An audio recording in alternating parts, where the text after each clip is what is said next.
Friends, what's up everyone, this is Umang Sharma from आपका सहपाठी। और आज के सेशन में हम करने वाले हैं आपकी क्लास 12th की बुक का chapter issue and redemption of debenture. ये क्वेश्चन एनसीईआरटी की बुक से लिया गया है। Question number 13। क्वेश्चन हिंदी और इंग्लिश दोनों लैंग्वेज में लिखा हुआ है।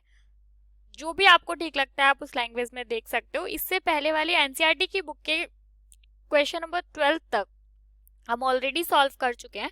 तो अगर आपने वो नहीं देखे हैं उनको देखो, समझो। अगर कुछ नहीं समझ में आता है तो आप कमेंट करके मुझे बता सकते हो क्या चीजें आपको समझ में नहीं आ रही है, हम डिस्कस कर लेंगे। स्टार्ट करते हैं क्वेश्चन नंबर 13। उससे पहले एक छोटी सी चीज आपको बता देती हूँ कि कमेंट सेक्शन में आपको एक लिंक मिलेगा मेरे टेलीग्राम चैनल का, जहाँ पे मैं बहुत सारी वीडियोस डालती रहती हूँ थ्योरी से रिलेटेड, न्यूमेरिकल से रिलेटेड। टीएस ग्रेवाल की बुक के भी सारे न्यूमेरिकल सॉल्व करवाती हूँ। तो अगर आपको वो देखने हैं तो आप मेरा टेलीग्राम चैनल भी ज्वाइन कर लो, जिससे आपको काफ़ी हेल्प हो जाएगी। आप मुझे वहाँ भी बता सकते हो कि आपको किस क्वेश्चन में प्रॉब्लम हो रही है, तो हम लोग डिस्कस कर लेंगे। स्टार्ट करते हैं। क्वेश्चन नंबर 13 में बोला जा रहा है जर्नलाइज द फॉलोइंग। आपको 3 डिफरेंट केसेस दिए हुए हैं। फर्स्ट केस में आपको दे रखा है a debenture issue at ₹95 repayable at ₹100। मतलब एक 100 रुपए के डिवेंचर को 95 में जारी किया गया है, इशू किया गया है कितने में, 95 में। फर्स्ट केस समझ में आ गया। सेकंड केस में बोला जा रहा है a debenture issue at ₹95 repayable at ₹105। अब आप देखो कि एक ऋण पत्र है, मतलब एक डिवेंचर है जिसको 95 में निर्गमित किया जा रहा है। इशू कितने में किया जा रहा है, 95 में। लेकिन वो है कितने, जिसका मतलब जब आपको वो पैसा चुकाना है, मतलब लोगों को वो कितना चुकाना है, आपको 105 चुकाना है। तो अब आप यहाँ पे देखो, चलो जब सॉल्व करेंगे तो और डिटेल में समझाऊंगी। उसके बाद थर्ड वाले में दे रखा है कि एक डिवेंचर है, इशू हो रहा है 100 रुपए पे, रीपेबल एट 105। ठीक है, तीनों केसेस हमने देख लिए। The face value of debenture in each of the above cases is ₹100। आप यहाँ से अब ये 100 वाले से फिर से समझा देती हूँ। देखो यहाँ पे 100 का डिवेंचर है जिसको 95 में इशू किया गया है। ठीक है, तो इसका मतलब ये 5 रुपए का यहाँ पे लॉस में है, नुकसान है। इसका मतलब 5 रुपए का डिस्काउंट दे रहे हो आप अपने मतलब डिवेंचर के बदले। उसके बाद में नेक्स्ट हो रहा है कि एक डिवेंचर 95 का, ठीक है, 100 रुपए का डिवेंचर है। 100 ये सेकंड वाला समझा रही हूँ। 100 का डिवेंचर है, 95 में आप इशू कर रहे हो, यानी 5 रुपए का डिस्काउंट तो आप यहाँ पर दे रहे हो। और आप बोल रहे हो कि जब हम 2 साल बाद, 5 साल बाद, 6 साल बाद ऋण वापस करेंगे तो आपको 100 की जगह कितना वापस करके देंगे, 105 वापस करके देंगे। इसका मतलब ये है कि 5 रुपए का नुकसान तो आपको यहाँ पर हो रहा है और 5 रुपए का नुकसान आपको यहाँ पर हो रहा है, यानी टोटल 10 रुपए का नुकसान हो रहा है, क्योंकि 95 से लेके मतलब 105 तक। होप आपको ये बात समझ में आई होगी कि 100 रुपए का डिवेंचर है, पहले ही आप लोगों को डिस्काउंट पे दे रहे हो, 100 वाला 95 में दे रहे हो, और बोल रहे हो कि जब वापस करेंगे तो कितने में करेंगे, 105 में करेंगे। उसके बाद में जो थर्ड वाला केस है उसमें क्या है, 100 रुपए का डिवेंचर है, 100 में आप इशू कर रहे हो, लेकिन बोल रहे हो कि हम जब पैसा आपको वापस करेंगे तो 105 में करेंगे। 100 का डिवेंचर है, 100 में इशू कर रहे हो, लेकिन जब वापस करोगे तो 105 पे करोगे। तो इसका मतलब यहाँ पे आपको 5 रुपए का नुकसान हो रहा है। ठीक है, चलो जर्नल एंट्रीज करना स्टार्ट करते हैं। फर्स्ट वाली जर्नल एंट्री करते हैं। डिस्काउंट पे आप दे रहे हो bank account debit, bank account debit, discount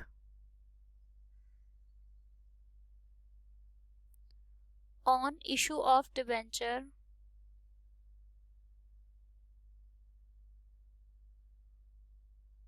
debit to debenture.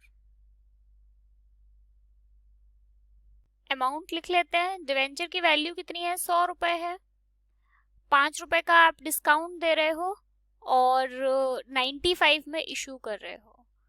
Narration लिख लेते हैं। डिवेंचर ऑफ 100 रुपीज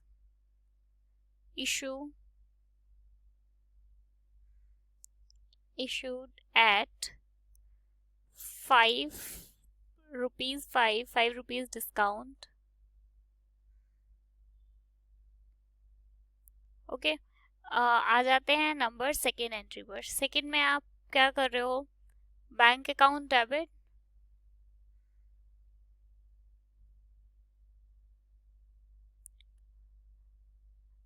अब हाँ, आप क्या कर रहे हो, आप 95 में इशू कर रहे हो। ओके, तो आप डिस्काउंट लिख दो या लॉस लिख दो, यहाँ पे एक ही बात है। आप डिस्काउंट भी लिख सकते हो, कोई प्रॉब्लम नहीं है, लेकिन मैं लॉस लिख रही हूँ। मैं लॉस इसलिए लिख रही हूँ, प्रॉब्लम डिस्काउंट में भी कुछ नहीं है, ताकि मैंने ऊपर वाले में डिस्काउंट लिखा है, नीचे वाले में लॉस लिख देती हूँ, जिससे आपको पता रहे कि इसको ऐसे भी लिखा जा सकता है। तो वैसे लॉस बड़ी चीज होती है डिस्काउंट से, तो आप डिस्काउंट को लॉस में कवर कर सकते हैं। तो loss on issue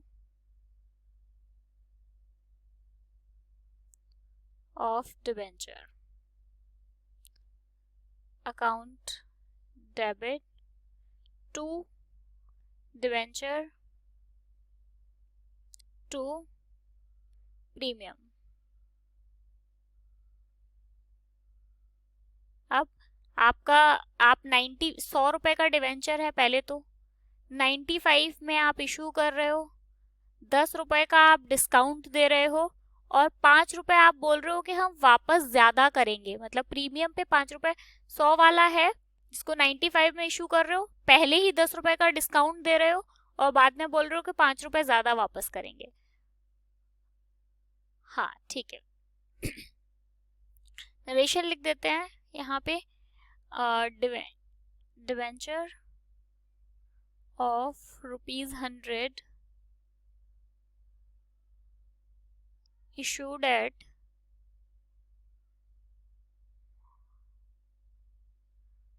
a discount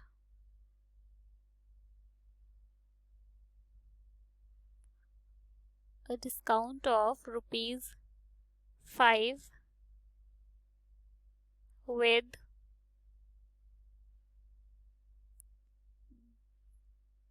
the term repayable 105। ठीक है, आ जाते हैं नंबर थर्ड पर। अब थर्ड में आप क्या कर रहे हो, बैंक अकाउंट डेबिट,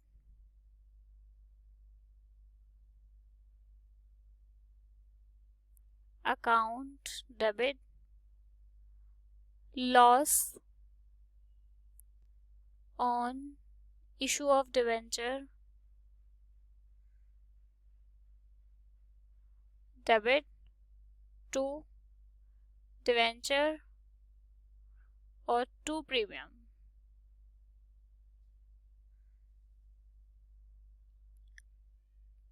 आपका जो डिवेंचर है वो 100 रुपए का है, 100 में ही आप इशू कर रहे हो, 100 का डिवेंचर है, 100 में इशू कर रहे हो, लेकिन आपको हो क्या रहा है यहाँ पर, आप जो प्रीमियम है, मतलब 5 रुपए का प्रीमियम दोगे, उन्हें वापस कितना करोगे, 105।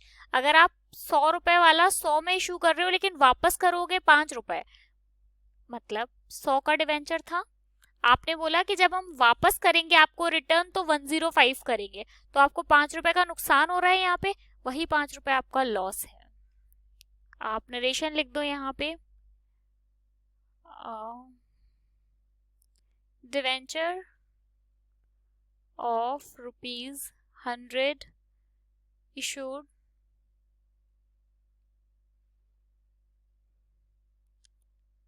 with the term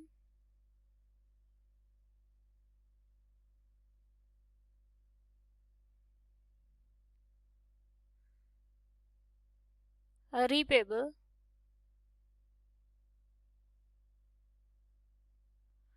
होप आपको ये क्वेश्चन समझ आया होगा। ये 3 बेसिक टर्म्स हैं जो आप मतलब आपने शेयर्स वाले चैप्टर में पढ़ी है, और डिवेंचर में भी इससे पहले वाले 12 क्वेश्चन तक हम इस तरीके के क्वेश्चन सॉल्व किए हैं हमने। होप आपको क्वेश्चन समझ आया होगा। प्लीज क्वेश्चन को लाइक करना, क्योंकि यार अच्छा लगता है, मतलब हमारे पास मोटिवेट होने के लिए है ही क्या, सिर्फ आपके लाइक के, आपके अच्छे कमेंट्स के।